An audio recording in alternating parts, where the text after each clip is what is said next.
This happened about 3 years ago. I was living in a different city in one of those older three-story apartment buildings, the kind with beige carpets in the hallways and a faint permanent smell of old cooking. I was in apartment 2B. I was 28, working a dead-end data entry job, and I didn't really have any family to speak of. So, when Thanksgiving rolled around, my plan was simple: order a pizza, watch football, and pretend it was just a regular Thursday. The week before, I ran into Mrs. Petrov in the mailroom. She was in 3B, right above me.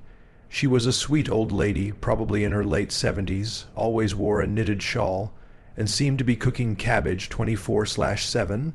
She smiled at me, her eyes crinkling. "Young man," she said, her voice a little shaky, "you are all alone here." "Yes, no family in the city." I admitted I wasn't going anywhere. "Nonsense," she'd said, patting my arm. "You come up to 3B 700 Thanksgiving. I make a small turkey. It's not good to be alone on a holiday." Honestly, I didn't really want to go. It felt awkward, but I also felt guilty saying no, so I agreed. 700, Mrs. Petrov. I'll bring some soda. Fast forward to Thanksgiving Day. It was cold and gray. I spent most of the day in my boxers watching TV. Around 6:30 I showered, put on a decent sweater and jeans, and grabbed a $1.10 bottle of red soda I'd bought. At 7:00 p.m. on the dot, I walked up the stairs to the third floor. The hallway up there was quiet. I went to 3B and knocked. "Mrs. Petrov, it's Mark from downstairs." No answer. I knocked again, a little harder. "Hello," still nothing. I leaned in. That's when I noticed the door was cracked open just a tiny bit. "Mrs. Petrov?" I called out, pushing the door open slowly. "Are you okay?" I stepped inside. The first thing I noticed was the smell. It wasn't cabbage. It was delicious, like roasted turkey and herbs, and under that, something else, something sharp, like bleach. The apartment was dark, except for the dining room. I walked in, and my jaw kind of dropped. The table was perfect. It was set for 2 people. A small golden brown turkey sat on a platter in the middle. There were mashed potatoes, green beans, 2 soda glasses, and folded napkins. It looked like a picture from a magazine, but Mrs. Petrov was nowhere. "Hello," I said, my voice sounding way too loud. In the silence, I took a few steps further into the apartment. "Mrs. Petrov." Then I heard it. A faint drip was coming from the short hallway that led to her bedroom. A weird, cold feeling washed over me. This wasn't right. My plan to just leave and go back to my pizza was suddenly very, very strong. I turned to go, and a man stepped out of the bedroom hallway. He was tall, way taller than me, and he was wearing a plain black ski mask. His clothes were dark, a black hoodie and jeans. In his right hand he was holding a big kitchen knife, and it was covered in blood. It was the source of the dripping. We just stared at each other for what felt like a full minute. My brain just couldn't process it. The perfect table, the smell of turkey, and this guy. I didn't scream. I didn't say anything. I just dropped the bottle of soda. It shattered on the floor. Red soda and glass spraying everywhere. That seemed to break the spell. I turned and ran for the door. I was fast, but he was faster. I fumbled with the door knob. My hands were shaking, and he was on me. He grabbed the back of my sweater, pulling me off my feet. I slammed back against the wall hard, knocking the air out of me. I tried to fight, to kick, but he was so much stronger. He wrapped one arm around my neck from behind and started dragging me back into the apartment. I was choking, trying to grab his arm, but it was like iron. He dragged me past the perfect dinner table and threw me onto the floor in the hallway. I landed on my stomach and scrambled to turn over, gasping for air. He just stood over me, pointing the knife. "Quiet," he said. The voice was low and muffled by the mask. He pointed with the knife toward the bedroom. "Look." I looked where he was pointing, and I saw her. Mrs. Petrov. She was lying on the floor just inside her bedroom. Her eyes were wide open, staring at the ceiling. Her knitted shawl was soaked. There was blood, just so much blood. I think I made a sound. I felt sick. The tall man looked at me. Then he looked at the knife in his hand. Then he knelt. I was frozen. I couldn't move. He He grabbed the front of my sweater with his free hand, and then, very slowly, he started wiping the bloody knife on my chest, back and forth, back and forth. The blood was warm and it smeared all over the wool. "No, please," I hissed. "What are you doing?" He didn't say anything. He just finished cleaning the blade on me. Then he grabbed my right hand and forced my fingers to wrap around the handle of the knife. He pushed my hand, still holding the knife, onto the carpet.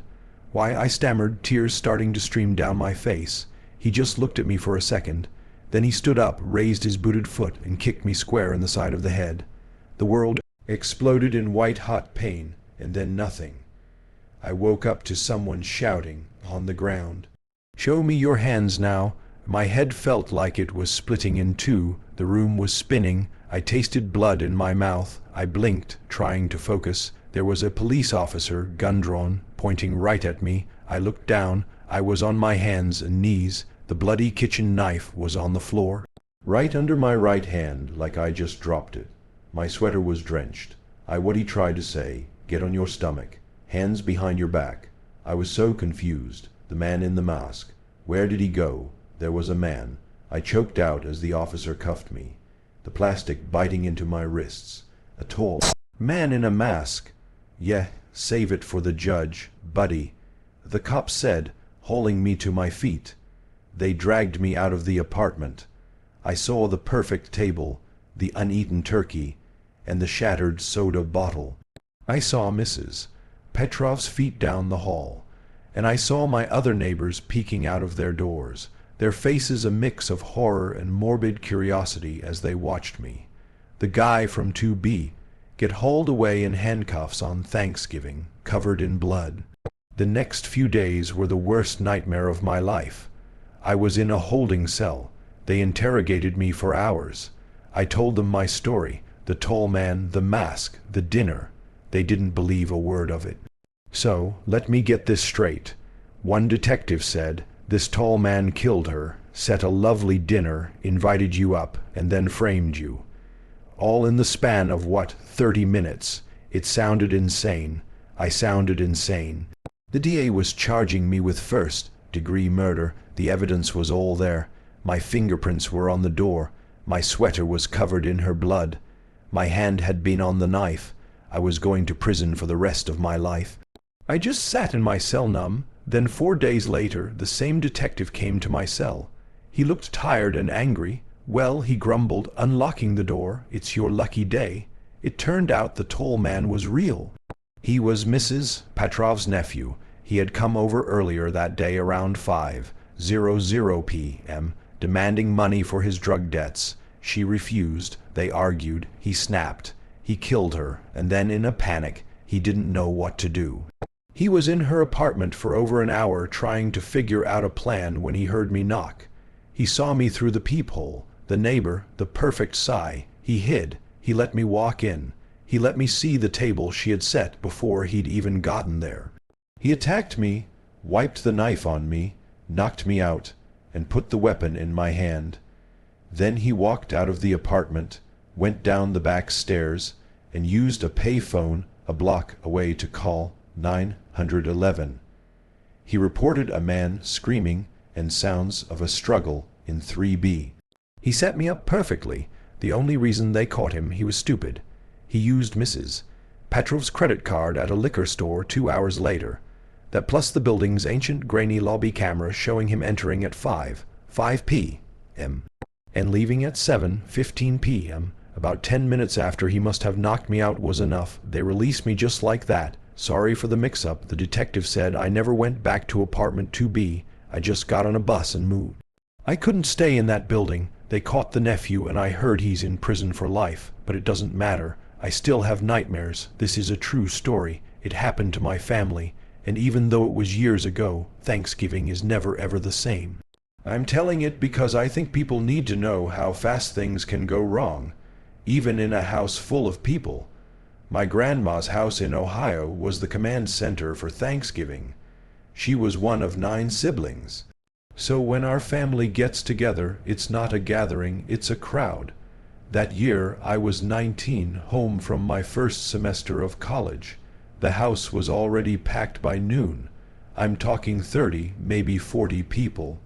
Cousins I hadn't seen in years, aunts, uncles, new boyfriends and girlfriends, friends of cousins.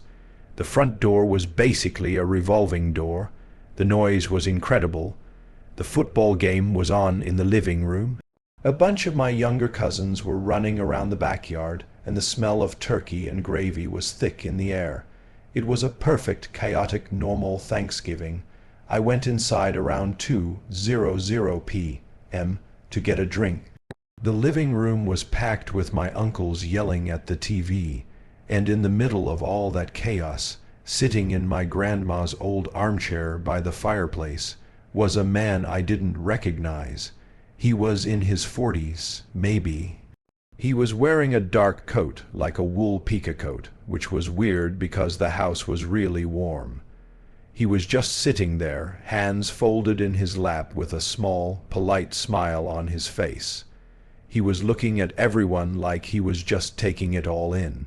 I figured he was my cousin Komel's new boyfriend, or maybe a friend of my Uncle Jacob from work. In a family this big, you just assume everyone belongs. I gave him that little hey nod you give to a stranger at a party. He just smiled back. He didn't nod, he didn't say anything. His smile just stayed. It wasn't a mean smile, but it wasn't a warm one either. It was just there. I shrugged it off and went to the kitchen. Over the next hour, I saw him a few more times. He never moved from that chair. He didn't get food. He didn't get a drink. He didn't talk to anyone. People would walk past him talking and laughing, and he would just sit there watching with that same quiet smile. My cousin Mark, who's my age, came up to me. Dude, who's the guy in the coat? I thought he was with Komel. I said, no. Komel's boyfriend is that tall guy in the kitchen. I thought he was with Aunt Carol. Huh, weird. Maybe he's just shy. We both looked over at him. He saw us looking, and his smile seemed to get just a tiny bit wider. We felt awkward, so we just went back outside. We were 19-year-old guys. It wasn't our job to police the party. Finally, around 400 p.m., my grandma started trying to get everyone to the dinner table. It was pure chaos trying to get 30+ people organized. Grab a plate. Find a seat. Kids at the card table. My mom was doing a final head count, and she stopped. She was looking right at the man who was still in the armchair, not moving. My mom, being the polite host, walked over to him. Hi, we're about to eat. Are you joining us? The man just looked at her and smiled. She paused, confused. I'm sorry, I don't think we've met. Who are you here with? The living room chatter kind of died down. Everyone was looking. I thought he was with you, Karen. My Uncle Jacob said to my aunt. He's not with me, she said. A ripple went through the room. He's not with you. I thought he was your friend. Who is he? The smile on the man's face never changed. My dad, who's a pretty no-nonsense guy, stepped forward. Okay, who is this? Who invited this guy? Total silence. Nobody knew him. He was a complete stranger who had walked into our house and been sitting in our living room for at least 2 hours. The mood shifted from confused to scared fast. I think you need to leave, man. My dad said, his voice hard. My uncle started to stand up, kind of forming a half circle around him. The man looked at my dad, then at my uncles. His smile finally faded. He stood up slowly. He wasn't a big guy, but there was something really wrong about him. He just looked empty. He didn't say a word. He just turned, walked calmly to the front door, opened it, and left. For a second, everyone just stood there stunned. What the hell was that? My cousin Mark said, go check the doors, make sure they're locked. My dad ordered, and right in that awful quiet moment, my Aunt Jen screamed. It wasn't a little scream. It was a raw, horrible sound that cut right through the house. Where's Eddie? Has anyone seen Eddie? He was just right here. Eddie was her 5-year-old son. The whole house exploded. Everyone was yelling his name, running to different rooms. Check the backyard, check the basement. I ran out the front door. The man in the coat was gone. The street was empty. Eddie was gone. We called 911. The police were there in minutes. Thanksgiving was over. The turkey sat on the table untouched. The police spent hours interviewing us. What did he look like? What was he wearing? But none of us had a good description. He was just a man, brown hair, dark coat, and a smile. He was so average, he was forgettable. That's what was so scary. The next few weeks were a living nightmare. My Aunt Jen and Uncle Rick were like ghosts. We put up missing posters. The police had no leads. The man had just vanished, and he took Eddie with him. We all felt this crushing guilt. He was right there in the house with us, and we were all so busy and loud that we just let him be. About a month later, in the middle of December, we got the call. A state trooper in Pennsylvania, 3 states over, had pulled over a car for speeding. The driver was acting really nervously, and the trooper heard a small noise from the trunk. He opened it, and there was Eddie. He was alive. It was the man, the smiling man. The worst part, the part that still makes me sick to my stomach, came out in the police report. They asked him why he took Eddie. It wasn't a ransom. It wasn't some personal vendetta. He was a human trafficker. He had just walked into our house, seen the chaos, and realized it was the perfect place to grab a kid. The reason they found him a month later, the police asked Eddie what had happened, and my little 5-year-old cousin, who was thankfully too young to really understand it, told them. He said the man was angry because he kept trying to sell him, but in Eddie's words, nobody was giving good money. That man had been driving around for a month, going from place to place, trying to get a good price for my cousin. He was caught because he was getting impatient. Eddie is 15 now. He doesn't remember any of it, thank God. But we do. We don't have big Thanksgivings anymore, and I to this day will never ever assume a strange face in a crowd belongs there. The Thanksgiving I turned 17, my parents sent me to stay with my aunt and uncle for the holiday weekend. They lived in one of those tiny, quiet towns in the middle of nowhere, the kind where the silence out there was almost deafening to a city kid like me. My aunt gave me the guest room on the 2nd floor. The best thing about it was the big window that looked out over the backyard. Beyond their yard was just a huge flat field of tall, dead brown grass. And way on the other side of this field, probably a few 100 yards away, was another house. It looked old and kind of simple, a white two-story farmhouse. The first day was boring.